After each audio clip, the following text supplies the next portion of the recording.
ఆత్మీయ సహోదరులారా,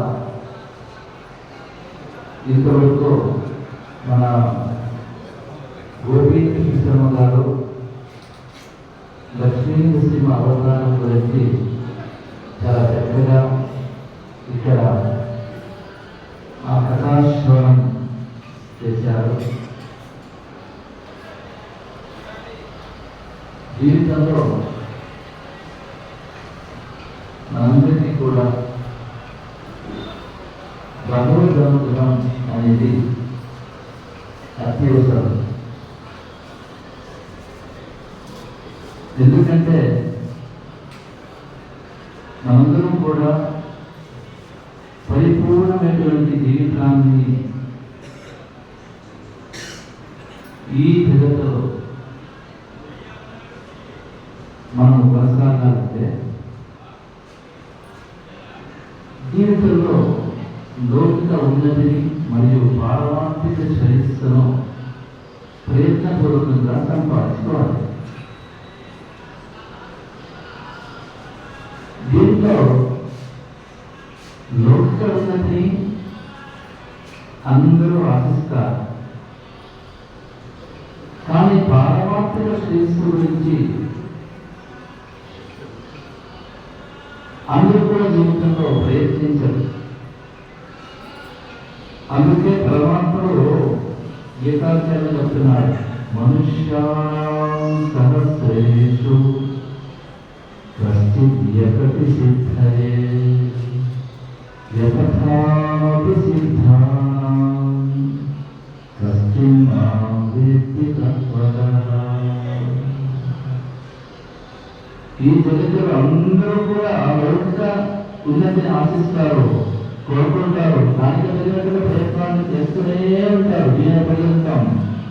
కానీ పారమార్థిక శ్రేయస్సు కావాలని అందరూ కోరుకోరు.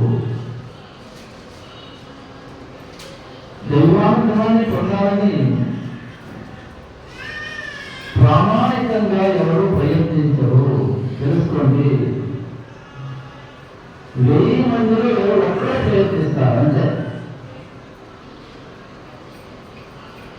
ఇప్పుడు పరమ పవిత్రమైనటువంటి లక్ష్మీ నరసింహస్వామి వారి సన్నిధిలో మన గోపీ కృష్ణ శర్మ గారు చాలా చక్కగా ఇంతవరకు ప్రవర్తించారు. కానీ ఇక్కడ ఉండేవారు 100 మంది ఉన్నారు, అవునా?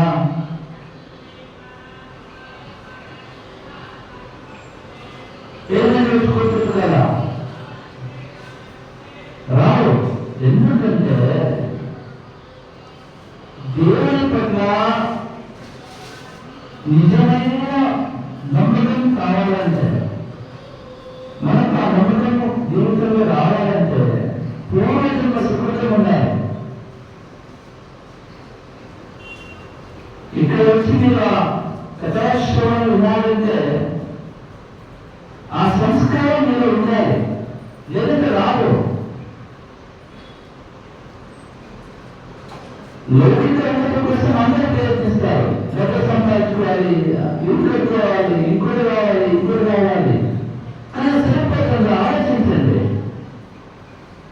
సర్వం వ్యర్థం మరణ సమయ సాంబయక సహాయ అని మన పెద్దలు చెప్పారు. ఈ దేహాన్ని వదిలివేసేటప్పుడు మనకున్న దేవబలం, అధికార బలం, విద్యాబలం, ఇంకొక బలం, ఇంకొక ఏమైనా కించిత పనికి రాదు. కావున ఎంత సంపాదించినా ఏం చేసినా జీవితంలో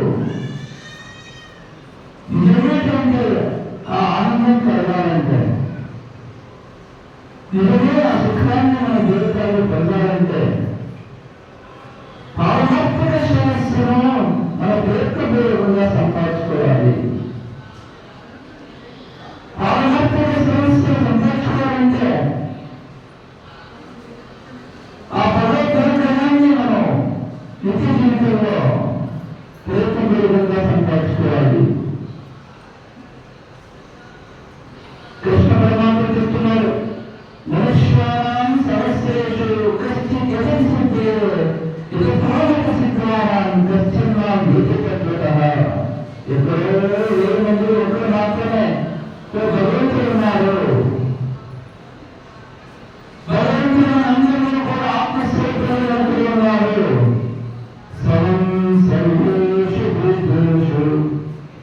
తిష్టంతం పరమేశ్వరం.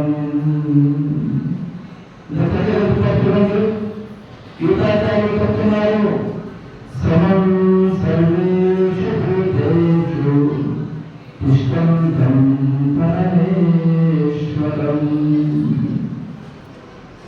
సకల జీవితంలో కూడా, విశేషంగా సకల మానవులు కూడా పరమాత్మలో ఆత్మస్వరూపంలో ఉన్నారు.